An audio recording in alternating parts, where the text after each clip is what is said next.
United states of আমেরিকাতে একটা conference হয়েছিল। ওই কনফারেন্সটা হচ্ছে পৃথিবীর যত ধর্মগ্রন্থ আছে সবগুলো ধর্মগ্রন্থের 10 মিনিটের আবৃত্তি শোনানো হবে। ওখানে গিয়েছে গীতা, গিয়েছে Bible, Tripitaka, Dasatir, Veda, Purana, Ramayana, Dighanikaya, Yahwist, sacerdotal, Talmud, Torah, Old Testament, New Testament, Zend Avesta এবং আল্লাহর কোরআনও। কোন সুবহানাল্লাহ।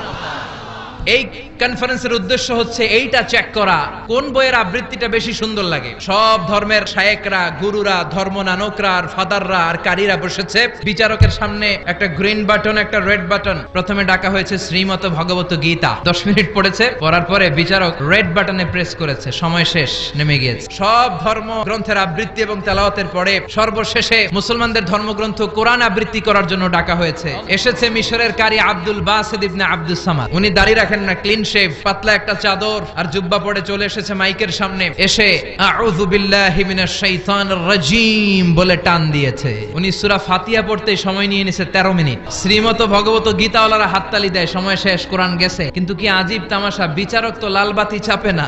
আব্দুল বাসিত কয় এই তো সুযোগ, বিচারক যেহেতু লালবাতি চাপে না, আমি আরেকটা সূরা ধরি। উনি কোরআনের সবচেয়ে সুন্দর সূরা আর রহমান তেলাওয়াত শুরু করলেন। উনি উনার গলায় আল্লাহ যত সুর দিয়েছিলেন সব সুর, দরদ, আদর ঢেলে দিয়ে সুরের ঝংকার তুলে পুরো কনফারেন্সকে মাতিয়ে দিলেন। 20 মিনিট, 25 মিনিট, 30 মিনিট হয়ে যায়, লালবাতি চাপে না। এদিকে অর্গানাইজিং কমিটির প্রধান চেয়ার থেকে উঠে এসে বিচারকের গায়ে ধাক্কা দিয়ে বলে, এই ম্যান! বিচারক ভিমড়ি খেয়ে উঠছে লাফ দিয়ে, কি হুঁশ নাই।